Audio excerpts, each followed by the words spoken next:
आज के मेरे इस वीडियो में आप सभी का स्वागत है। मुझे उम्मीद है आपको ये वीडियो पसंद आएगी।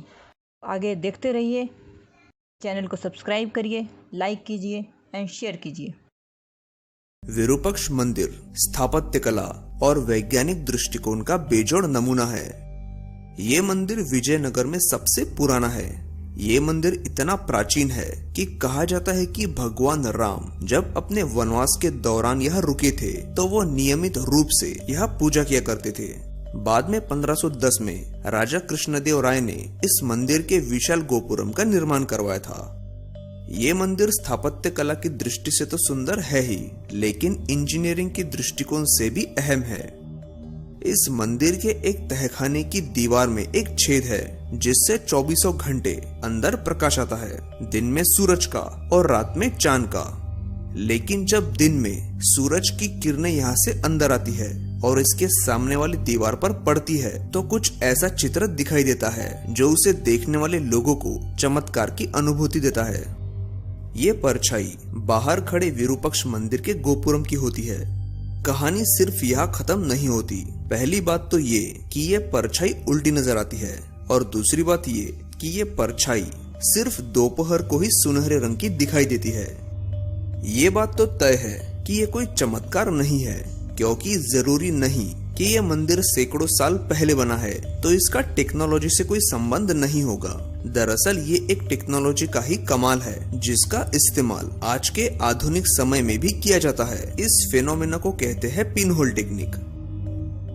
जब हम किसी अंधेरे कमरे की एक दीवार पर छोटा सा छेद बनाते हैं जिससे सूरज की तेज किरणें अंदर आ रही हो, तो वो किरणें जिस दीवार पर गिरेगी उस दीवार पर बाहर जो कुछ भी होगा उसकी उल्टी परछाई दिखाई देती है। जो सूरज की किरणें अंदर की तरफ आ रही है वो बाहर से किसी चीज से टकरा कर ही अंदर आ रही होगी, फिर चाहे वो बादल हो, कोई पेड़ हो या इस मंदिर का गोपुरम। जब रिफ्लेक्ट हुई ये किरणें इस छेद से गुजरती है तो उस चीज के ऊपर से आ रहा प्रकाश नीचे की तरफ टकराता है और नीचे का प्रकाश ऊपर की तरफ, जिससे परछाई उल्टी दिखाई देती है। दीवार पर पड़ने वाली ये परछाई सिर्फ दोपहर को ही सुनहरी दिखाई देती है, क्योंकि सुबह के वक्त मंदिर के इस हिस्से पर सूरज की तेज किरणें नहीं पड़ती, जिससे इस भाग पर ज्यादा प्रकाश नहीं पड़ता, इसीलिए परछाई फीकी दिखाई देती है। लेकिन दोपहर के समय जब मंदिर के इस हिस्से पर सूरज की तेज रोशनी पड़ती है तो ये पूरा मंदिर सुनहरा दिखाई देता है और अंदर पड़ने वाली परछाई भी। अब कहने के लिए तो ये एक नैसर्गिक घटना है, लेकिन ये नैसर्गिक चमत्कार आज से हजारों साल पहले हमारे भारतीय स्थापत्यकारों को कैसे पता था। 1827 में फ्रेंच वैज्ञानिक जोसेफ नाइसफोर ने कैमरा के जरिए दुनिया की पहली तस्वीर खींची थी, और इस तस्वीर को खींचने के लिए भी उन्होंने पिन होल तकनीक का ही इस्तेमाल किया था। ये बताने के पीछे का मकसद ये है कि पश्चिमात्य लोगों द्वारा इस तकनीक का इस्तेमाल तो भरपूर किया गया, जो इतिहास में दर्ज भी हुआ है। लेकिन क्या आप जानते हैं कि पिन होल तकनीक का पूरी दुनिया में सबसे पुराना डेमोन्स्ट्रेशन या उदाहरण इसी विरूपाक्ष मंदिर में ही देखने को मिलता है।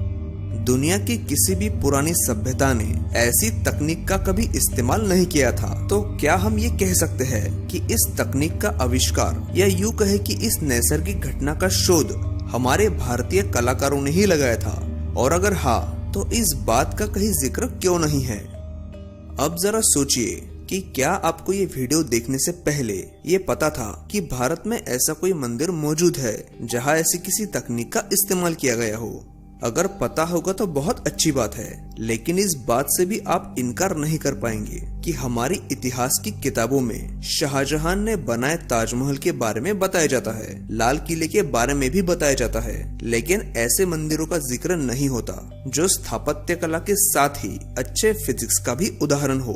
इसके पीछे का कारण क्या है? हमारी मौजूदा सरकार या फिर अंग्रेज, जिन्होंने हमारा इतिहास ही बदलने की कोशिश की थी और जिसमें वो काफी हद तक सफल भी हुए थे।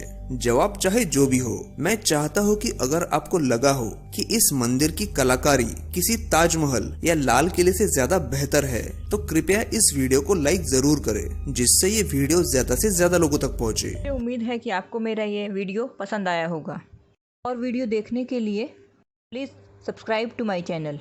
चैनल सब्सक्राइब कीजिए, लाइक कीजिए और ज़्यादा से ज़्यादा इसे शेयर कीजिए।